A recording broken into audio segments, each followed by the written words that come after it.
Delhi liquor స్కామ్లో one of the king pin అనుకుంటున్న కవిత తిహాడ్ జైల్లో సెటిల్ అయ్యారు. ఇది జస్ట్ ఇన్ఫో మాత్రమే. ఇప్పుడు మనం డిస్కస్ చేయబోయే ఇష్యూ ఇది కాదు. కవిత అండ్ కో పంపిన డబ్బు మూటలను కేజ్రీవాల్ ఏం చేశారు, ఎక్కడ ఖర్చు పెట్టారు? ఈడీ నెక్స్ట్ ఫోకస్ చేసేది పంజాబ్ పైనేనా? ఇప్పుడు ఈడీ లాగే తీగ పంజాబ్లో డొంకను కదిలించనుందా? అంతేకాదు, జైలు నుంచే పాలిస్తానంటున్న కేజ్రీవాల్ కళ నెరవేరుతుందా లేదా కలగానే మిగిలిపోనుంది? ఎందుకంటే లెఫ్టినెంట్ గవర్నర్ జైలు నుంచి పరిపాలన సాగకూడదు అని ఒక స్టేట్మెంట్ ఇచ్చారు. వరుసగా సమన్లు, ఆ తర్వాత సోదాలు, విచారణలు, విశ్లేషణలు ఇలా అన్నీ చేసిన తర్వాత ఢిల్లీ లిక్కర్ స్కామ్లో కింగ్ పిన్గా భావిస్తున్న అరవింద్ కేజ్రీవాల్ కవితలను అరెస్ట్ చేసింది ఈడీ. అయితే ఈ కేసును ఎండ్ కార్డ్ పడినట్టేనా?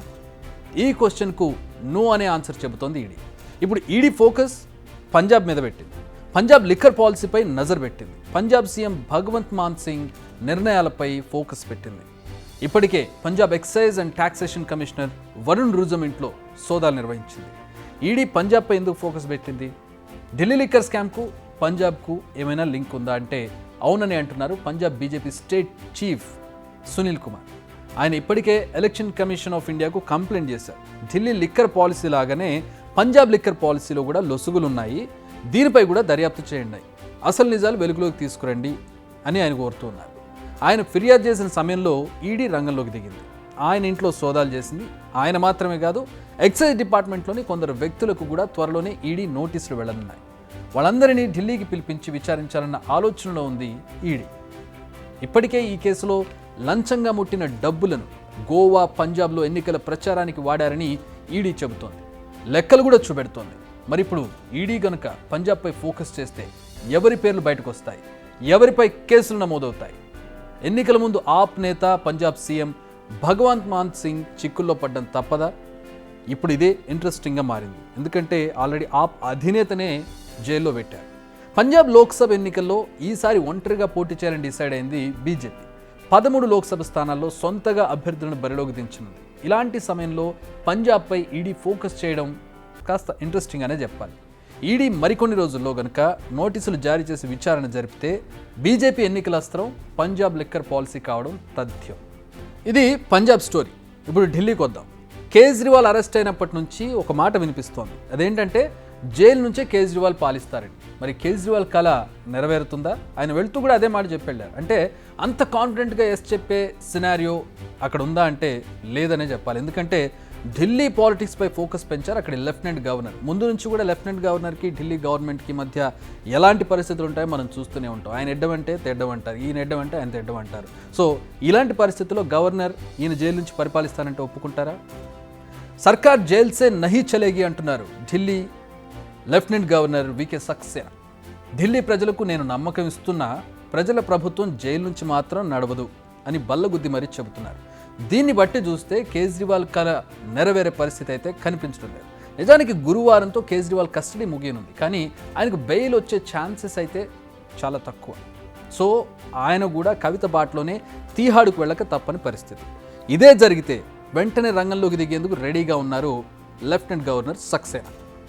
టెక్నికల్గా చూస్తే రాజ్యాంగం ప్రకారం ప్రస్తుతం నేరం నిరూపించే వరకు కేజ్రీవాల్ను నేరస్తుడిగా పరిగణించలేరు. కాబట్టి ఆయన చేతి నుంచి పాలనా పగ్గాలు వెళ్లే పరిస్థితి లేదు. నైతికంగా ఆయన రాజీనామా చేస్తే తప్ప టెక్నికల్గా ఆయన నుంచి అధికారాన్ని లాక్కునే పరిస్థితి లేదు. ఒకవేళ లెఫ్టినెంట్ గవర్నర్ ఏవైనా చర్యలు తీసుకుంటే మళ్ళీ ఈ పంచాయతీ రాజ్యాంగ ధర్మాసనానికి చేరుకోవడం పక్కా. ఓవైపు ఈ పంచాయతీ నడుస్తుంటేనే మరో బాంబు పేల్చారు కేజ్రీవాల్ సతీమణి సునీత. రౌజ్ ఎవెన్యూ కోర్టులో కేజ్రీవాల్ సంచలన విషయాలు చెప్పబోతున్నారు. ఈడీ చెబుతున్న డబ్బు అంటే ఈ డబ్బంతా ఎక్కడుంది అని అడుగుతున్న ప్రశ్న ఉంది కదా, దానికి సంబంధించి ఆయన కోర్టులోనే బయట పెడతారంటూ బాంబు పేల్చారు కేజ్రీవాల్ భార్య సునీత. अरविंद जी ने मुझे एक बात और कही, इस सो कॉल्ड शराब घोटाले की जांच में ईडी ने पिछले 2 साल में 250 से ज्यादा रेड मार लिए. वो इस सो कॉल्ड शराब घोटाले का पैसा ढूंढ रहे हैं. अभी तक किसी भी रेड में एक पैसा नहीं मिला. अरविंद जी ने कहा है कि इसका खुलासा वे 28 मार्च को कोर्ट के सामने करेंगे.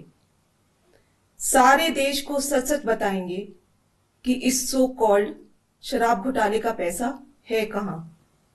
ఇప్పటి వరకు తమ ఇంట్లో ఎన్నోసార్లు సోదాలు చేసినా కేవలం 73,000 కంటే ఎక్కువ నగదును స్వాధీనం చేసుకోలేకపోయారు. ఇది ఆమె చెబుతున్న విషయాలు.